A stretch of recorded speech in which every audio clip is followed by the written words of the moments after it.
Assalamualaikum warahmatullahi wabarakatuh. Perkenalkan, saya Den Aizal Pani. Di sini saya akan mempresentasikan salah satu materi dari mata kuliah Teori Ekonomi Mikro, yaitu pasar monopolistik. Berikut penjelasannya. Apa sih yang dimaksud dengan pasar monopolistik? Jadi, pasar monopolistik itu merupakan pasar dengan banyak produsen yang menghasilkan berbagai macam komoditas yang sama namun berbeda-beda karakteristiknya. Jadi, pasar monopolistik itu umumnya terjadi di semua pasar, baik pasar tradisional maupun di pasar internasional.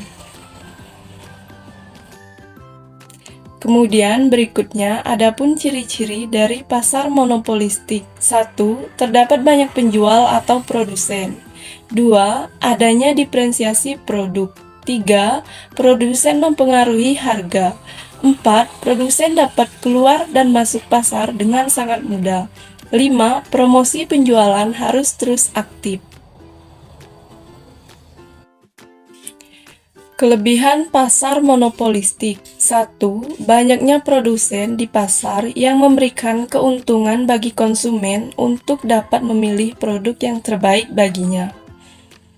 2. Diferensiasi produk yang mendorong konsumen untuk selektif dalam menentukan produk yang akan dibeli dan dapat membuat konsumen loyal terhadap produk yang akan dipilihnya.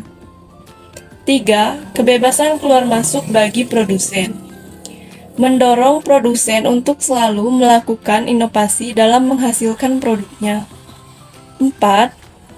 Pasar ini relatif mudah dijumpai oleh konsumen karena sebagian besar kebutuhan sehari-hari tersedia dalam pasar monopolistik.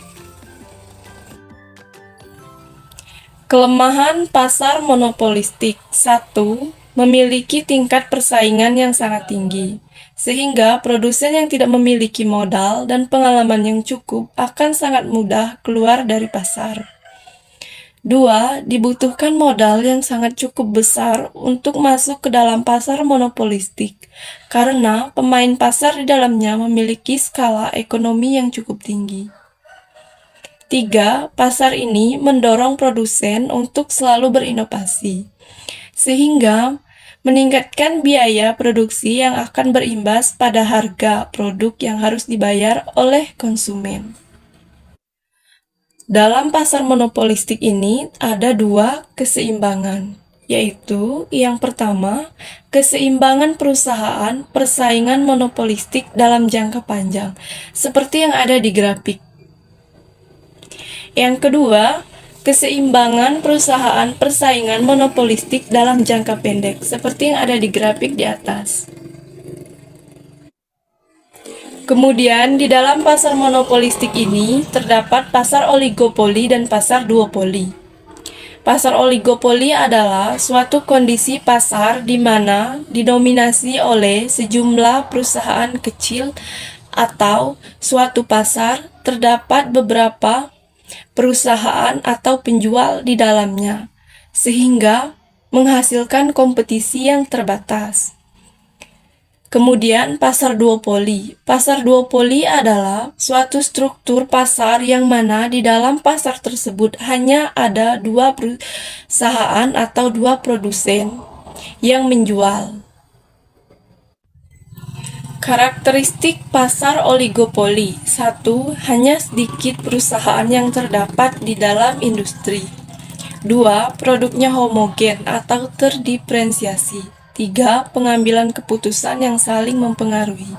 4. Kompetisi non-harga. Adapun contoh dari perusahaan monopoli di Indonesia, di antaranya 1. PLN atau Perusahaan Listrik Negara, yang merupakan salah satu perusahaan monopoli di Indonesia yang mendominasi pembangkit tenaga listrik di Indonesia. 2. PT Telkom Indonesia, yaitu merupakan salah satu perusahaan monopoli yang ada di Indonesia yang bergerak di bidang jaringan telekomunikasi. 3. PT Kereta Api Indonesia atau PT KAI Persero, yang merupakan salah satu perusahaan monopoli di Indonesia yang bergerak di bidang transportasi kereta. Sekian presentasi dari saya mengenai materi dari pasar monopolistik. Lebih dan kurangnya saya mohon maaf. Saya akhiri wabillahi taufiq wal hidayah. Wassalamualaikum warahmatullahi wabarakatuh. Terima kasih.